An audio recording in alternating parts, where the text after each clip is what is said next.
So, pleasure to be here. Thank you to the organisers, and again, thank you for all coming. There's plenty of seats at the front if you're easily accessible. If you want to make yourselves comfortable, don't worry about coming forward. So, I'm going to talk about some of the cardiovascular aspects. I spend a lot of my time studying and treating atherothrombosis. Firstly, here are my disclosures relevant to this talk. So I'm sure you're all aware that hypoglycemia is associated with various adverse outcomes. As shown here, this is analysis of the relationship between cardiovascular events, all-cause mortality, non-cardiovascular death, in relation to time since severe hypoglycemic event. And with increasing closeness to the event, there's increasing risk of cardiovascular and non-cardiovascular events. But still, even a year or more after severe hypoglycemia, there's an association with higher cardiovascular risk as well as non-cardiovascular mortality and all-cause mortality. So I'm going to talk a bit about some of the mechanisms that may be underlying this association, what might be causal. And first, just want to put it to the vote. So if you scan the QR code, I'm going to vote on which of the following are not associated basically with hypoglycemia. So if you're ready to start voting.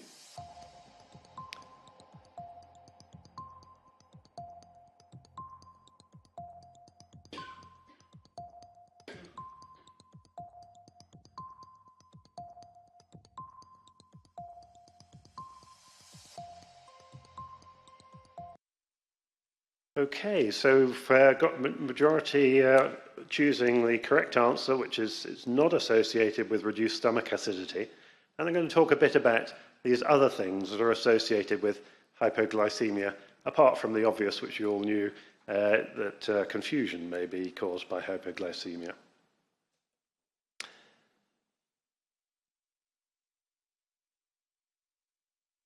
So atherothrombosis is quite a complicated process. It involves inflammation in the arterial wall, build-up of cholesterol, macrophages, foam cell formation, leading to plaque rupture or erosion that causes thrombus to form. And there's lots of different mechanisms that promote this whole process of atherothrombosis.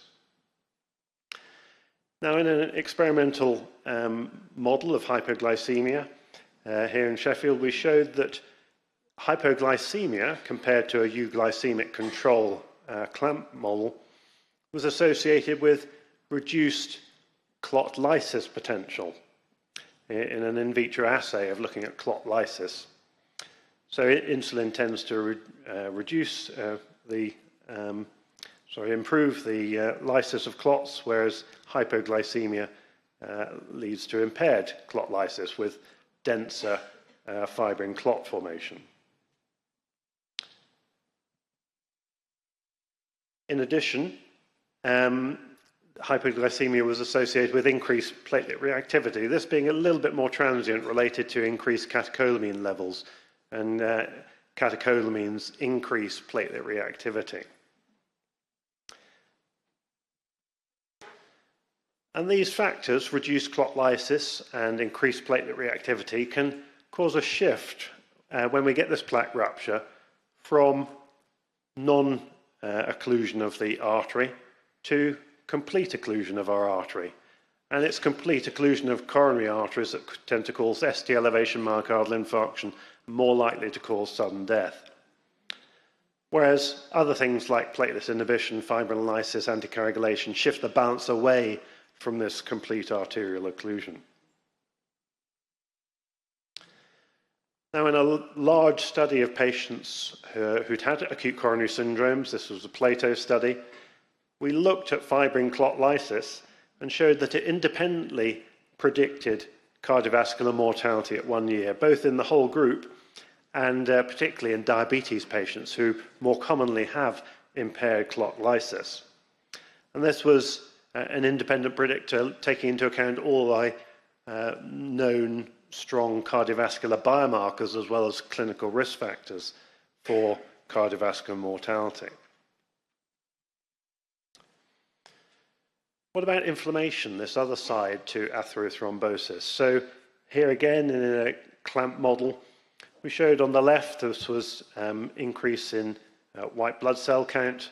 On the left is neutrophils, on the right is white blood cell count, showing how it increases with hypoglycemia, but not with the euglycemic or sham control.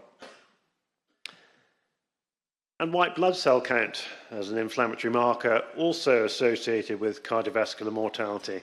Again, in a large sub-study of the Plato study of acute coronary syndrome patients, we show increasing neutrophil or white blood cell count associated with increased risk of cardiovascular mortality. And other inflammatory biomarkers such as C-reactive protein also strongly associated with cardiovascular risk.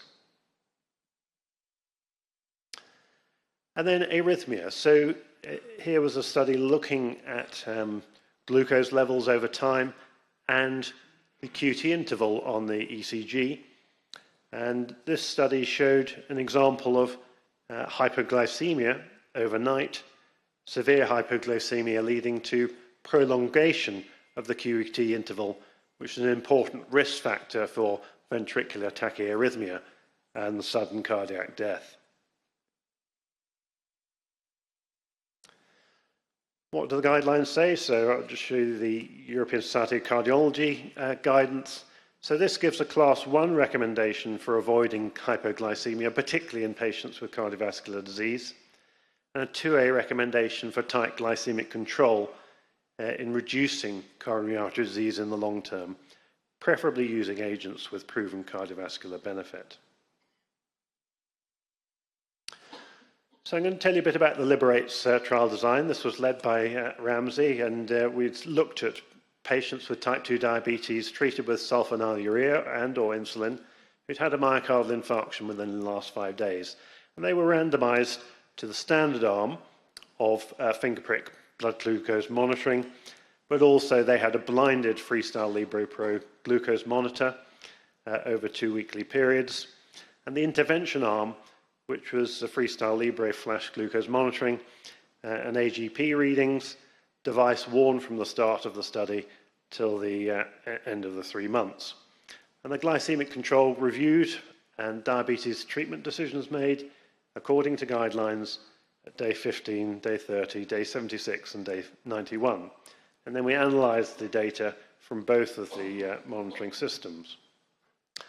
And this was the results. The initial review period, 16 to 30 days, showed, looking at the difference between the blinded monitoring group and the open monitoring group, favoured the intervention with a shift towards reduced hypoglycemic exposure, i.e.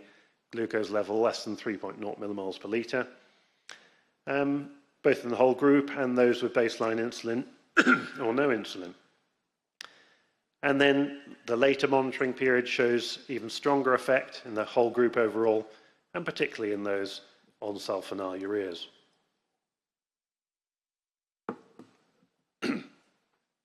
And just showing one case from this study, male in his 60s, type 2 diabetes, 6 years, admitted with MI, no clear symptoms of hypoglycemia, but noted to be a bit slow at answering questions sometimes. Hospital admission, no glucose monitoring was performed as he was not on insulin.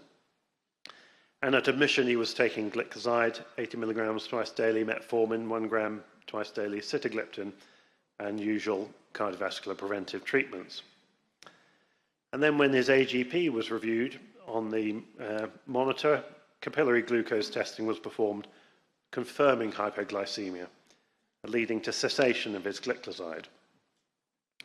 And if we look at the CGM results on the left, the median glucose levels showing low median levels of glucose over this 24-hour period with some low readings. And if we look at the individual readings, we can see many in the hypoglycemia and severe hypoglycemic range.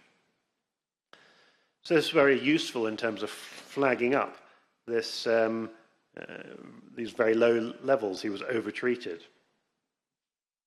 And then after stopping gliclazide, saw then increase in the glucose levels, and now the glucose levels are a bit too high and needing further review of his glycemic treatment. So very useful both in terms of guiding treatment in someone who's having hypoglycemia, but then also leading to further consideration and refinement of his treatment.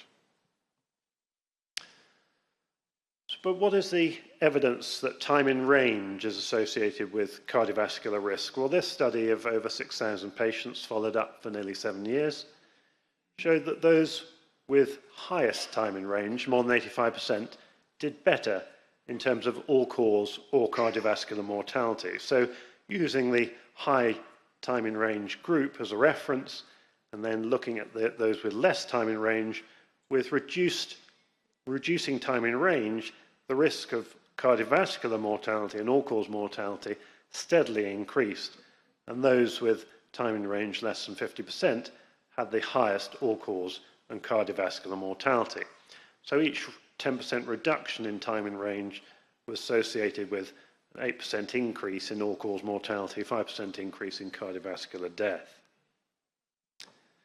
Then we look at the Kaplan-Meier curves according to the different time in range groups.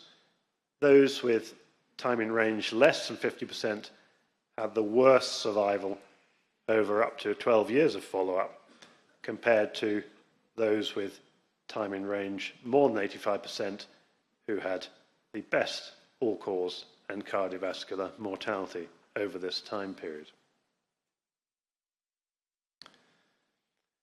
Glucose variability also shown to be a predictor of prognosis after acute coronary syndrome. Here, looking at the maximum amplitude of glycemic excursion, and those with a low excursion having better survival compared to those with high maximum amplitude of glycemic excursion, both in the overall ACS group and in this group, which was the patients with type 2 diabetes. So many effects of both hypoglycemia and glycemic variability. Glycemic variability associated with neuronal degeneration, increased thrombosis and inflammation, increased reactive oxygen species, smooth muscle cell proliferation, hypoglycemia, predisposing to cardiac arrhythmia, also increased thrombosis and increased inflammation, and endothelial cell dysfunction. So many different effects impacting on risk. The key takeaways, so hypoglycemia has these multiple effects associated with increased atherothrombotic and arrhythmic risk, better time in range associated with better clinical outcomes, and patients with cardiovascular disease have high risk of atherothrombotic events and may benefit from avoiding hypoglycemia and improving their time in range. And the Freestyle Libre system, a strong solution to address time in range and minimize this important risk of hypoglycemia. Thank you very much.